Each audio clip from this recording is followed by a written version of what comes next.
তোকে যেটা বলছিলাম যে আর কি বলে এপিআই এর যে বিষয়টা, হ্যাঁ, তো এপিআই এর বিষয় যেটা বলছিলাম সেটা হলো এইখানে দেখাই আমি গিটহাবে যে আগে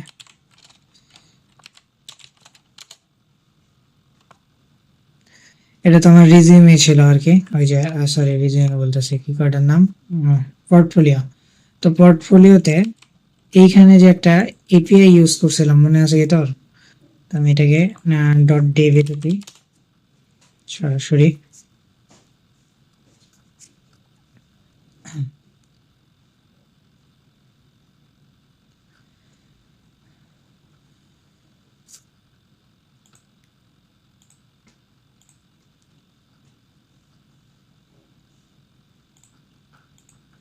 এই যে ইন্ডেক্স পেজের একদম লাস্টের দিকে এখানে তোর আমরা একটা এই যে এপিআই ইউজ করছিলাম ফর্মসফেয়ারের এপিআই এখানে দেখে, এই যে ফর্মসফেয়ারের যে এই ওয়েবসাইটটা আমরা ইউজ করছিলাম না এপিআই এর জন্য, তো এইটা আর কি আমরা এখানে ইউজ করছিলাম। এখানে অ্যাকাউন্ট লগ ইন করে আমরা তারপরে এপিআইটা নিয়ে এখানে বসাইছিলাম। তো এই যে এপিআইটা ইউজ করতেছিলাম এটার রিজনটা এই ছিল যাতে আমি যে আমার যদি এই ফর্মটাতে কেউ ফিল আপ করে তাহলে ইনফরমেশন যাতে আমি সরাসরি আমার কাছে চলে আসে, এটা হলো মেইন উদ্দেশ্য ছিল। এমন কথা হলো যে এই ফর্মসফেয়ার কোম্পানির একটা লিমিটেশন আছে, সেটা হলো প্ল্যান্সের ভিতরে দেখে এখানে তোর পার্সোনাল এর জন্য 200 সাবমিশন, মান্থলি 200 সাবমিশন যদি হয় মানে সর্বোচ্চ 200 সাবমিশন করতে পারবে, তাও আবার $10, মান্থলি $10 নেবে। আর প্রফেশনালের জন্য $20 2000, $60 20,000, আর কাস্টমস চাইলে ওদের সাথে কন্ট্যাক্ট করতে হবে। বাট আমরা তো সেটা করব না অবশ্যই। তো দেখাই, এটা হলো আমার অ্যাকাউন্ট ছিল, আই থিঙ্ক ফর্মসফেয়ারের, লগ ইন করে নেই। মানে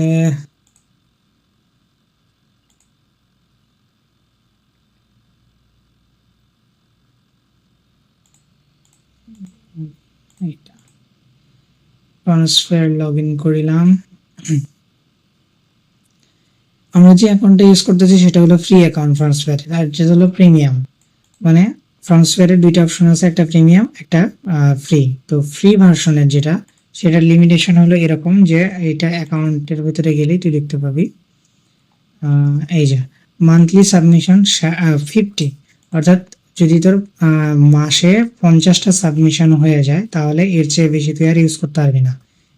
এই ফর্মটার কাজ করবে না। ডাইরেক্ট এখানে যে ফর্মটা ইউজ করতে যাও না, এই যে সাপোর্ট না, হ্যাঁ সাপোর্ট, এটা হলো আমার এই যে কন্ট্যাক্ট ফর্মটা, ঠিক আছে? তো এই কন্ট্যাক্ট ফর্মে দেখ অলরেডি একটা সাবমিশন হয়েছে, এখন আর যদি 49 সাবমিশন হয় তাহলে এই কন্ট্যাক্ট ফর্মটা আর আমি ইউজ করতে পারবো না, অর্থাৎ এটার যে এপিআই টা ইউজ হয়েছিল, এপিআইটা বলছি, এই যে এপিআইটা, এই এপিআইটা আর আমি ইউজ করতে পারবো না, এটা আবার নেক্সট মান্থে গিয়ে ইউজ করতে পারবো।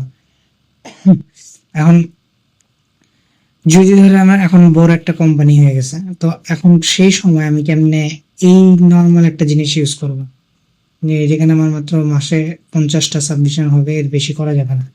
তো এইটাকেই বাইপাস করার জন্য আমি নিজের মতো করে ওই সাইটটা বানাইছিলাম, যেটা তোকে কালকে দিয়েছিলাম আর কি। তো সেটা দেখাই এখানে, এটা ওইটারই বলতে পারিস ক্লোন টাইপের আর কি, সবই ওয়ার্কিং সবকিছু হলে। এটা আমি হোস্টিং এর ফ্রি হোস্টে হোস্ট করে রাখছি, এটার নাম দিছি ফার্ম। এটা ইনিশিয়ালাইজ অ্যাকাউন্টে ক্লিক করলে অ্যাকাউন্ট ক্রিয়েট হবে, আর অ্যাক্সেস পোর্টালে ক্লিক করলে লগ ইন হবে। তো আমি লগ ইনে চলে যাই, log in account log in করবো। আর আইডি অ্যাকাউন্ট ক্রিয়েট করার জন্য এখানে একটা নাম দিতে হবে, জিমেল আর পাসওয়ার্ড দিলেই হবে।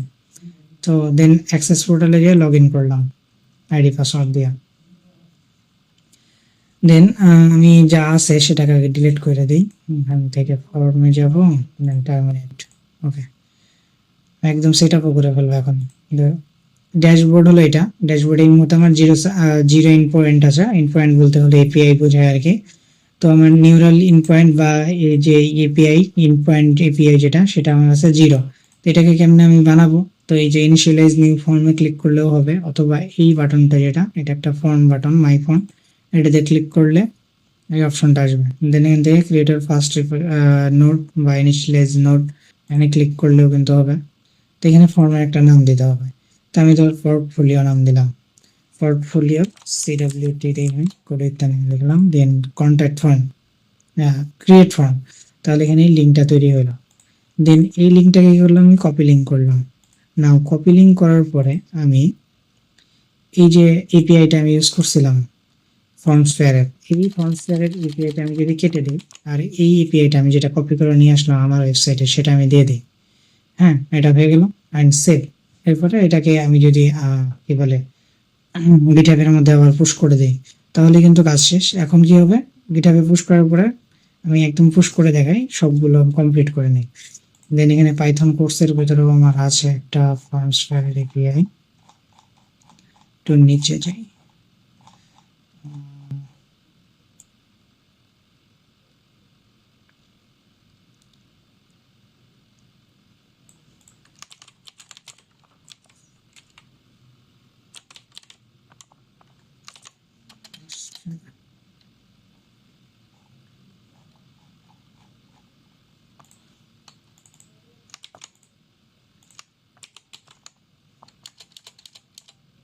এই যে ফর্মসফেয়ার আরেকটা এপিআই, এটাকে আমি কেটে দিলাম।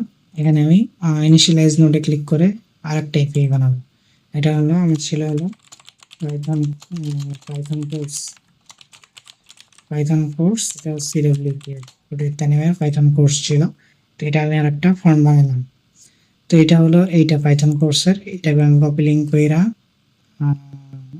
এখানে এটাতে দিয়ে দিলাম, লিঙ্ক এপিআইটা দিয়ে দিলাম, এন্ড পয়েন্ট এপিআইটা দিয়ে দিলাম।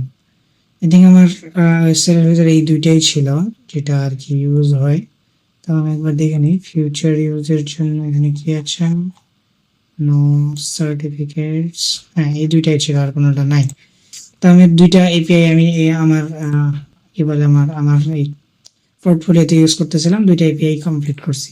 আর নাও এই যে এইটাতে অর্থাৎ সোর্স কন্ট্রোলে যে আমি এটাতে একটা কিছু লিখবো, অর্থাৎ আমার কমেন্ট, আর একটা কমেন্ট দিলাম যে কি লিখব, endpoint change, then commit and push করলাম, বা এই টিক চিহ্নতে ক্লিক করলে হবে। তো এখন কমিট হয়ে গেছে। আমি সেটাকে রিলোড করে দেবো, একটু রিলোড করে দিয়ে তো এখানে নাম দিলাম ধর এমডি সামির রহমান তানিম, মেইল দিলাম একটা, এখন মেসেজে দিলাম যে ফাইদানি। দেন সেন্ড মেসেজে যদি আমি করি ক্লিক, তাহলে থ্যাংক ইউ ফর ইয়ার, এটা তো কি হলো ফর্মসফেয়ারে নিয়ে গেছে আবার। আচ্ছা সরি, টাইম একটু লাগবে আর কি। .com একটু .com-এ যে দেখে আসি কি অবস্থা, শেষ হয়েছে কি, যেখানে শেষ হয়নি, এটা পেন্ডিং অবস্থায় আছে, এই জন্য আর কি ফর্মসফেয়ারে নিয়ে গেছে। এটা শেষ হোক আগে, তারপরে হ্যাঁ শেষ হয়ে গেছে। আর রিলোড দিয়ে একটু, সেটাকে রিলোড দিয়ে একটু। ওকে, এখন আমি নাম দিলাম এমডি সামির রহমান তানিম, ইমেল দিলাম একটা, আর এখানে মেসেজ দিলাম হাই তানিম, দিলাম। দেন সেন্ড মেসেজ, আনসাইন মেসেজ ক্লিক করলেই এই যে আমার ওয়েবসাইটে রিডাইরেক্ট করে নিয়ে গেছে ফান্ডস ফার্মে। আর transmission successful, data packet receive securely stored in the portfolio CWT. আমি এই জিনিসটাও চেঞ্জ করে দিতে পারবো, কোনো সমস্যা না। তো আমার পোর্টফোলিওর ভিতরে আপলোড হয়ে গেছে। কারণ সোর্স এখানে চলে আসা যায়, ব্যাক চলে আসার। এখন বিষয়টা কি, এই যে আমি সাবমিশনটা করলাম, অর্থাৎ এখানে আমার কোনো ক্লায়েন্ট বা কোনো মানে পার্সন যে আমার সাথে কন্ট্যাক্ট করছে, আমার তার ইনফরমেশনগুলো দিয়ে আমাকে কন্ট্যাক্ট করছে। আর এই ইনফরমেশনগুলো আমি পাবো কিভাবে? আমি এই ওয়েবসাইটে এসে যদি পোর্টফোলিও সিডব্লিউটিতে যেহেতু দিছে, তা আমি সাবমিশনে ক্লিক করলেই কিন্তু দেখতে পাবো যে এই যে দেখে এমডি সামির রহমান তানিম, মেইল দিয়েছিলাম victorsamir@gmail.com, আর মেসেজ দিয়েছিলাম hi Tanim how are you. তো এখানে কিন্তু খুব সুন্দর করে চলে আসছে, ওখানেও আসতেছিল, বাট এখানে কি হচ্ছে, আমি আনলিমিটেড মেসেজ দিতে পারতেছি, আনলিমিটেড সাবমিশন হলেও আমার কোনো সমস্যা হবে না। বাট ওই জায়গায় মান্থলি 50টা যখন সাবমিশন হয়ে যাবে, দেন ফিনিশ, আর ইউজ করা যাবে না। এটাই হলো ডিফারেন্সটা ছিল, এছাড়া আর কোনো কিছু না।